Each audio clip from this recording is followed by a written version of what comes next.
کہتے ہیں کہ ہر بلندی کے بعد ایک پستی ہے، ہر عروج کو ایک زوال ہے۔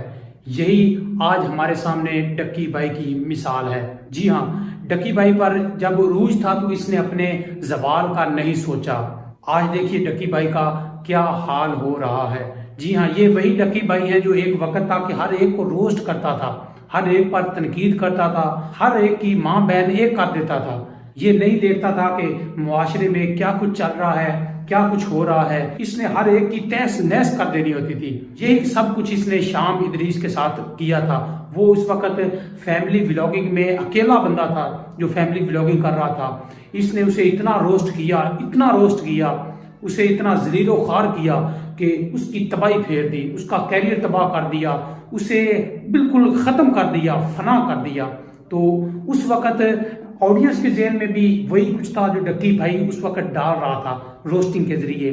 لیکن ایک وقت آیا جب خود ڈکی بھائی اسی نہج پر، اسی ڈگر پر چل نکلا تھا۔ لیکن رب کی کرنی دیکھیے کہ وہ شام ادریس جس نے اپنا کیریئر تباہ کر لیا، لیکن اس نے ایک لفظ بھی زبان سے نہیں بولا ڈکی بھائی کے لیے۔ اور آج 7 سال بعد جب خدا کی طرف سے ڈکی بھائی پر یہ وقت آیا ہے، یہ بدلے کا وقت آیا ہے، تب شام ادریس نے 7 سال بعد اپنی ایک ویڈیو اپلوڈ کی ہے جس میں اس نے سارے حالات و واقعات سے پردہ اٹھایا ہے۔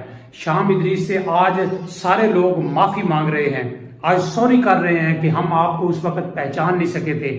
ہماری آنکھوں پر وہ پٹی جو ڈکی بھائی نے باندھ رکھی تھی وہ ہم کھول نہیں سکے اور اس سے آپ کو دیکھ نہیں سکے، اور وہ بھیانک چہرہ ڈکی بھائی کا آج ساری قوم کے سامنے آ گیا ہے۔ تو قوم ساری آج شام ادریس سے معافی مانگ رہی ہے۔ لیکن یار 7 سال کتنا عرصہ ہوتا ہے، کتنا اس نے تحمل سے، صبر سے، بردباری سے وقت گزارا ہوگا، اور سوچتا ہوگا کہ جس نے میری زندگی تباہ کی ہے، کبھی تو وقت آئے گا جب اس سے بدلہ لیا جائے گا، کبھی تو وقت آئے گا جو کچھ اس نے میرے ساتھ اور باقیوں کے ساتھ کیا ہے اس کا بدلہ لیا جائے گا۔ ہو سکتا ہے اس وقت شام ادریس اس کا فوری ریاکشن دیتا، فوری جواب دیتا تو اس کا اتنا اثر شاید نہ ہوتا۔ لیکن رب کی کرنی دیکھیے، ایک وقت خود ہی آ گیا ہے جب آپ رب پہ چھوڑ دیتے ہیں، جب آپ صبر کر لیتے ہیں تو اس کا پھل پھر آپ کو ایسی صورت میں ملتا ہے۔ آج دیکھیے ساری قوم آج ایک تو ڈکی بھائی سے نفرت کر رہی ہے، ڈکی بھائی کو انسبسکرائب کر رہی ہے،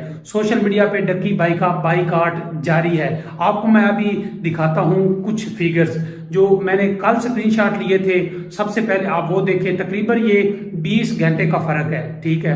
20 گھنٹے میں کتنے لوگوں نے ڈکی بھائی کے چینل کو الوداع کیا ہے، اور یہ کل کا سکرین شاٹ ہے۔ اب آج کا سکرین شاٹ دیکھیے، آپ بخوبی اندازہ لگا سکتے ہیں۔ اور ذرا یہ فگر بھی چیک کریے کہ ڈیلی کتنے سبسکرائبرز ڈکی بھائی کو چھوڑ رہے ہیں۔ اور یہ تو حد ہی ہو گئی کہ ایک دن میں تقریباً 1 لاکھ بندہ انسبسکرائب کر کے چلا گیا ہے، اور یہ سلسلہ ابھی متواتر جاری ہے۔ یہ کہاں تھمے گا، کب رکے گا؟ میں نے کل بھی ایک ویڈیو ڈالی تھی، ڈکی بھائی کو اس پر قوم سے معافی مانگنی ہوگی، اس پر سب سے معافی مانگنی ہوگی کہ انہوں نے کتنے لوگوں کا کیریئر تباہ کیا ہے، کتنے لوگوں کو برباد کیا ہے۔